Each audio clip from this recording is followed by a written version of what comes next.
النبي صلوا عليك صلوات الله عليك وينال البركة كل من صلى عليك. Assalamualaikum warahmatullahi wabarakatuh. Alhamdulillahi wa kafa, wassalatu wassalamu ala nabiyil mustafa wa alihi ahli sidqi wal wafa. Asyhadu an la ilaha illallah wa asyhadu anna sayyidana wa nabiyyana Muhammadan abduhu wa rasuluhu la nabiyya ba'da. Anak-anakku, akhwat Tangguh Nesabo, kita jumpa lagi bersama saya dalam kajian akhwat Nesabo. Beberapa hari lalu, tepatnya hari Selasa tanggal 19 Oktober 2021, bertepatan dengan hari kelahiran manusia mulia, manusia agung, Rasul teladan yang menjadi uswatun hasanah bagi umatnya, yaitu kelahiran baginda Nabi Muhammad SAW tanggal 12 Rabiul Awal 1443 Hijriah. Sebagai umatnya yang sangat beliau cintai, tentu saja kita harus membalas cinta beliau dengan rasa cinta yang sangat mendalam. Apa bukti kecintaan umatnya kepada beliau? Apa yang dapat membuktikan bahwa kita selaku umatnya juga mencintai beliau? Pada kesempatan kali ini, saya akan membahas tentang tanda-tanda cinta umat Rasul kepada Rasulnya. Ada beberapa hal yang menjadi tanda-tanda bahwa kita mencintai Rasulullah. Perayaan Maulid yang begitu meriah bukan satu-satunya tanda cinta kita kepada Rasul. Untuk apa kita merayakan Maulid dengan begitu meriah kalau kita tidak membuktikan kecintaan kita kepada Rasul? Salah satunya adalah dengan cara merayakan kelahiran beliau. Tapi masih banyak lagi cara-cara yang dapat kita tunjukkan, yang dapat kita lakukan untuk membuktikan rasa cinta kita kepada Rasulullah. Setidaknya ada 4 hal yang menjadi tanda cinta kita kepada Rasulullah. Yang pertama adalah menjalankan sunnahnya. Tanda bahwa umat Rasul mencintai Rasulnya adalah dengan menjalankan sunnah-sunnah yang pernah beliau ajarkan. Sudahkah kita menjalankan sunnah-sunnah Rasul?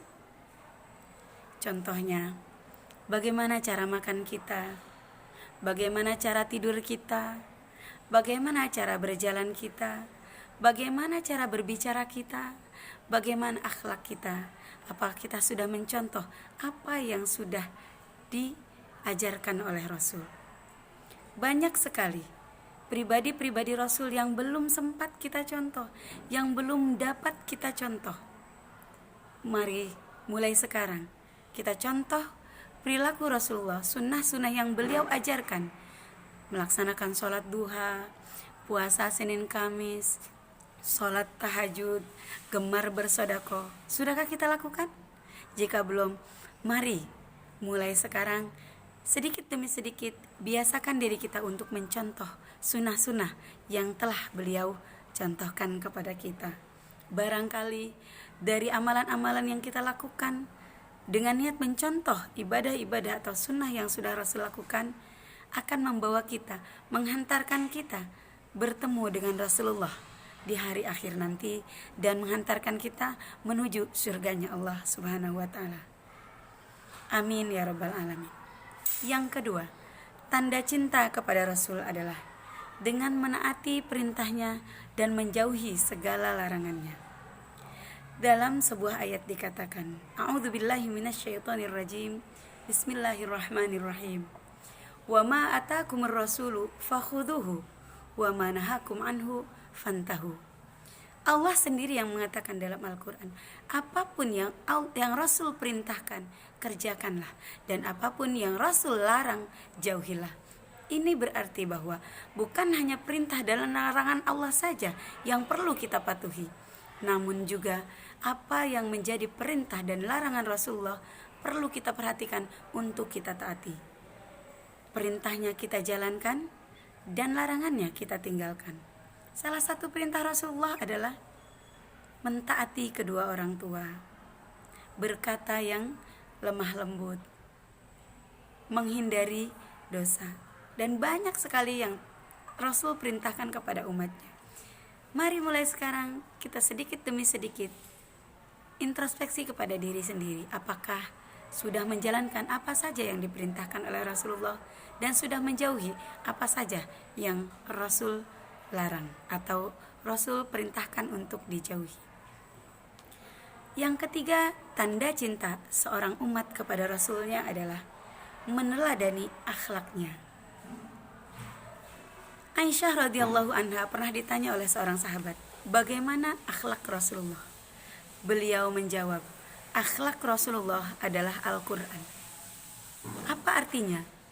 Ketika kita membaca Al-Quran, di sana diajarkan bagaimana perilaku terpuji, bagaimana cara menghormati orang tua, bagaimana cara berperilaku terhadap sesama manusia, bagaimana cara berperilaku terhadap alam dan lingkungan sekitar.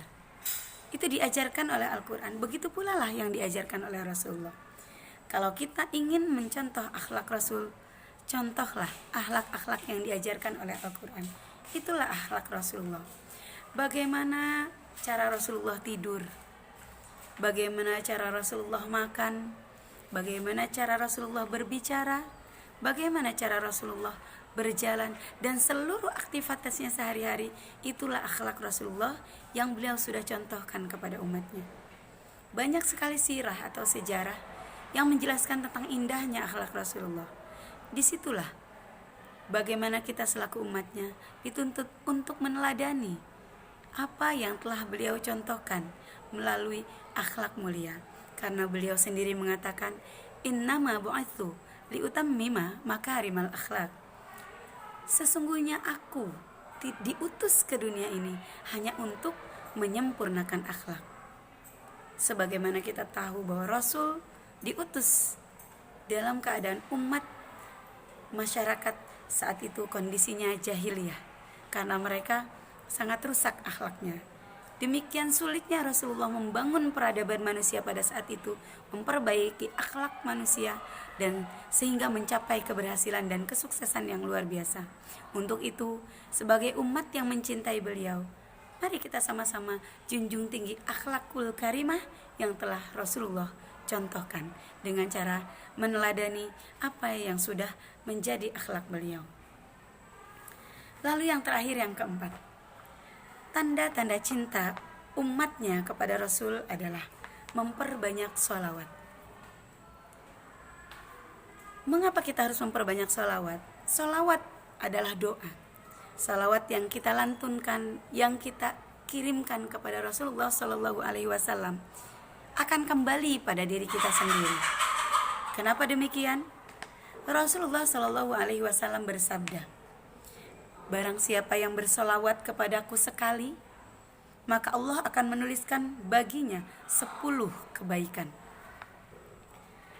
Lalu Allah akan menghapuskan baginya 10 keburukan pula. Kemudian Allah akan meninggikan 10 derajat baginya. Dan Allah akan mengembalikan 10 derajat yang pernah Allah cabut dari dirinya. Inilah dahsyatnya manfaat salawat atas Rasul. Selain salawat dapat mencatatkan kebaikan bagi diri kita 10 kebaikan, menghapuskan 10 keburukan, meninggikan derajat kita 10 kali lipat, dan mengembalikan derajat 10 tingkatan yang telah diangkat oleh Allah. Salawat juga dapat memberikan kita syafaat di hari kiamat nanti, sehingga ketika di hari kiamat kita membutuhkan pertolongan, maka Rasulullah Shallallahu Alaihi Wasallam lah yang akan menolong kita melalui syafaatnya. Bagaimana mungkin ketika hari kiamat nanti kita dalam keadaan sulit mempertanggungjawabkan amal perbuatan kita selama di dunia? Satu-satunya manusia yang dapat kita mintai bantuan, kita mintai pertolongan untuk menyelamatkan diri kita adalah Rasulullah Shallallahu Alaihi Wasallam. Beliaulah yang akan datang sebagai juru selamat di hari akhir, kepada umatnya. Tentu saja umat yang mengakui beliau sebagai rasulnya. Tentu saja umat yang mencintai beliau. Tentu saja umat yang selalu menyampaikan atau membaca sholawat kepada beliau selama hidup di dunia. Itulah manfaat dari sholawat. Mari sama-sama kita bersalawat kepada Rasulullah agar senantiasa kita diberi keistiqomahan dalam menjalankan sunnah-sunnahnya, mematuhi segala apa yang beliau perintahkan dan menjauhi apa yang beliau larang. Dan yang penting adalah di hari kiamat nanti kita akan mendapatkan syafaat dari beliau. Sallallahu ala Muhammad, sallallahu alaihi wasallam, sallallahu ala Muhammad, sallallahu alaihi wasallam. Demikianlah yang bisa saya sampaikan. Mudah-mudahan bermanfaat bagi kita semua, dan yang paling penting dapat kita amalkan dalam kehidupan sehari-hari dan tetap menjadi teladan Rasulullah. Jadikan Rasulullah sebagai teladan kita dalam bertindak, bersikap, dan berperilaku. Billahi taufik wal hidayah, kurang lebihnya mohon maaf. Wassalamualaikum warahmatullahi wabarakatuh.